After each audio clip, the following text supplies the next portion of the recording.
প্রধানমন্ত্রীর একই পদে মানে কয়েকটি পদে থাকাটা নিয়ে কিছু প্রস্তাব এসছে।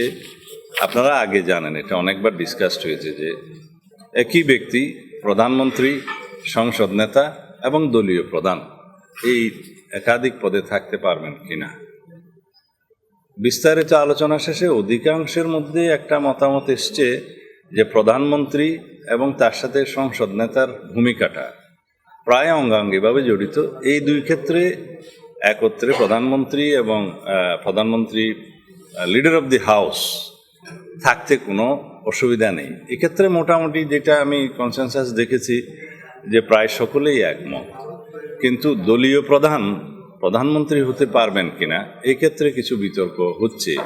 তা আমাদের দলের অবস্থান, আমরা যৌক্তিকভাবে লিখিত প্রস্তাবও আগে জমা দিয়েছিলাম আমাদের দলের পক্ষ থেকে, এবং প্রথম পর্ব এবং দ্বিতীয় পর্বের আলোচনা তো আমরা সেই একই যুক্তিগুলো দিয়েছি। তার মধ্যে আপনাদের মাধ্যমে জাতিকে জানানোর জন্য কয়েকটি যুক্তি আমি আপনাদের মাধ্যমে উপস্থাপন করতে চাই। পৃথিবীর গণতন্ত্রের সূতিকাগার হিসাবে আমরা যুক্তরাজ্যের উদাহরণটা দিয়ে থাকি। সেখানেও দলীয় প্রধান এবং প্রধানমন্ত্রী একই ব্যক্তি হয়ে থাকেন।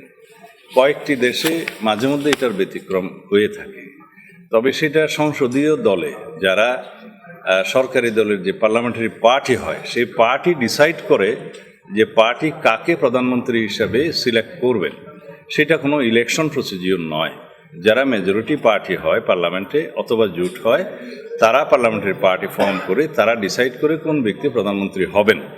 এখন সেই ব্যক্তি যদি কোনো একটা দলের প্রধান হন, সেই ক্ষেত্রে তাকে এটা অযোগ্য ঘোষণা করা হয় না বা অযোগ্যতা থাকে না। কারণ এটা একটা ডেমোক্রেটিক প্র্যাকটিস যে ডেমোক্রেসিতে কোনো ব্যক্তি প্রধানমন্ত্রী হলে তাকে অপশন হিসেবে কোনো রাজনৈতিক দলের প্রধানের পদটা ছাড়তে হবে, এরকম কোনো প্র্যাকটিসটা সাধারণত দেখা যায় না। দুই একটা ক্ষেত্রে এক্সেপশন থাকতে পারে, কারণ এটা একটা তার ডেমোক্রেটিক রাইট যে দলীয় প্রধান হওয়ার কারণেই কি তাকে প্রধানমন্ত্রীর পদে যোগ্যতা ঘোষণা করা হচ্ছে, এরকম একটা প্রশ্ন আসতে পারে। আর দলীয় প্রধান যে সবসময় প্রধানমন্ত্রীর পদ অলঙ্কৃত করবেন এমন তো কথা নয়। পার্লামেন্টারি পার্টিতে ডিসাইড হবেন কোন এমপি প্রধানমন্ত্রী হবেন, কিন্তু অপশনটা থাকা ভালো, তার ডেমোক্রেটিক রাইটটা যাতে ক্ষুণ্ণ না হয়। যে ব্যক্তি দলীয় প্রধান হন তার যাতে রাইটটা অক্ষুণ্ণ থাকে যে তিনি ইচ্ছা করলে প্রধানমন্ত্রী তো পদ নিতে পারেন। সেই জন্য আমরা বলেছি যে এটা ওপেন থাকা ভালো, যে দলীয় প্রধান ইচ্ছা করলে প্রধানমন্ত্রিত্ব নিতে পারেন যদি পার্লামেন্টারি পার্টিতে ডিসাইড হয়।